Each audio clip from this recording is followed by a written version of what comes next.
Good morning, Low Carver. How are you all? Hopefully everything okay. And it's me again. Yeah, at Yumi. And I just give you info dun sa mga hindi tayo makapunta ng gym. But we can do simple exercise in the house. So I just wake up now. And I drink my black coffee. And ito, yan.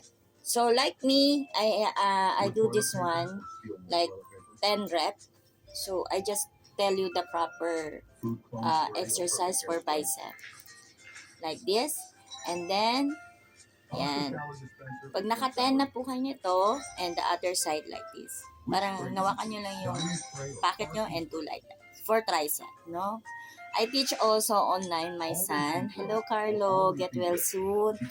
He is a mild stroke and 2 years na po siya ongoing processing na mag-heal naturally because I teaching low carb, nutrition food,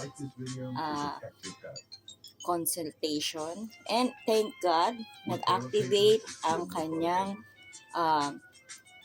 ketones for fat adapted and he lost 55 kilo for 1 year.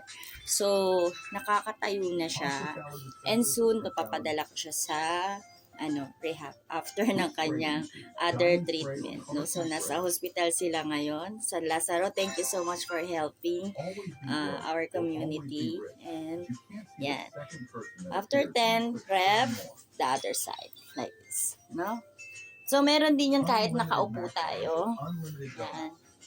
So, nilalagyan ko lang siya ng pressure para mag-toning yung aking, di ba, nag-low carb ako, I'm fasting now. Actually, I sleep 11 hours, nagbawi po ako ng tulog kasi puyat ako kahapon. 6 hours lang tulog ko kahapon. So, naka 11 hours ako. Then, after that, I do this one. Actually, kapag tinataas natin yung kamay natin, sa scanner, ang laki, ang bilis ng daloy ng dugo sa puso po. Pag tinataas yung kamay, pag ngalay na yung kanyang mga shoulder. Okay? And sometimes, pag hindi natatanggal sa massage, I'm doing massage also. I study acupuncture. And I do acupressure point. Sometimes may problema sa bile, naiipit po yung bile, kaya masakit po dito sa trapezius muscle. And then, if nakaupo po kayo, you can do like this. Dito po para sa muscle. Kapain nyo po yung muscle nyo dito. Matigas. No? Gawin nyo po to lagi. It's helpful na matone po yung muscle dun sa visceral fats para tuloy-tuloy po yung pag-lose nyo. Kasi kung ano po yung BMI nyo, yun po yung dapat kilo nyo until kayo age ng 60, ganyan. And I just suggest you half kilo meat a day because like half kilo, almost 400 grams. Kasi po, the protein minimum is 75 grams a day. And for amino acid and fatty acid combination, good fat and high fat po. Para mag-activate po yung adaptation mode, healing mode, burning mode, yun po. Nagbabasa po kasi yung katawan natin. So we need knowledge about this na matutunan natin yung natural healing. Mga low carber lang po nakakaalam nito at nilalaliman ko pa po yung aral ko sa more medicine or help my body, help my community.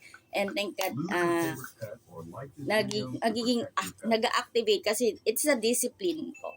It's a discipline to delaying aging, correct your appetite, balance your body, and look young.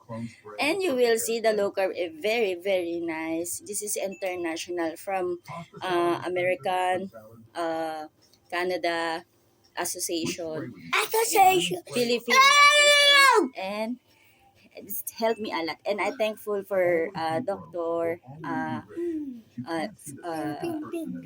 Irish, Dr. Rojo, and Dr. Castillo, all low carber, also other international doctors like Dr. Pradeep, Barbara, the Goddess Gluteus, Yan, i-search nyo po sila the code yan for diabetes si Dr. Fong Yong. Yeah, maybe I mistaken his name, but I'm always listening to them. I'm a silent listener and na-adapt ko po lahat ng mga tinuturo nila online and nag-manifest po yun kasi hindi po ako natuloy ng aking tumor. So nagkaroon po ako ng molar pregnancy and inaano ko pa po siya kasi malaki pa yung puson ko and I lost 25 kilo for, ayan, dito na yung breakfast ko. This is my breakfast, egg with butter. No, I use ghee. So, I just little explain, no? Egg is high protein. Kainin niyo po yung yellow. That is lutein for the eye. And that is the good fat. Meron na po siyang amino acid and fatty acid. And ang ginamit po na oil, ang papalitan lang po natin oil, is good fat. Like olive oil, ghee, butter. Itong ginamit po is a ghee. Ghee is a butter from India. So, they have talof. Talof is for fat from the beef, no? Or mutton. And lard is fat of the pork. So, gamitin po natin yan, avocado oil, macadamia oil, if you have budget. And you will see your body will activating for the burning mode, healing mode, and anti-aging mode. Nag-activate po ang ating katawan. You need to know this knowledge. This is for you. And, yan, kakain na po ako ng breakfast. Okay, it's okay.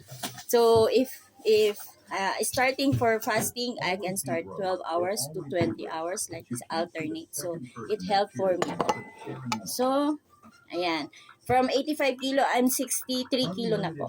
From now, I'm almost 17 months na po akong liberal low carb. So, I can eat my food I want. But marami po tayong hack. Like, if you want kumain ng spaghetti or cake, it's okay, but always last.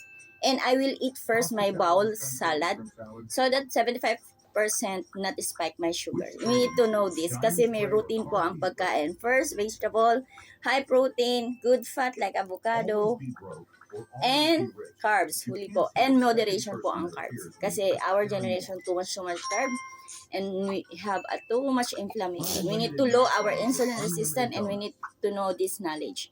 Thank you so much, low carb doctor, and I give you next time info about learning. Thank you so much. Bopati.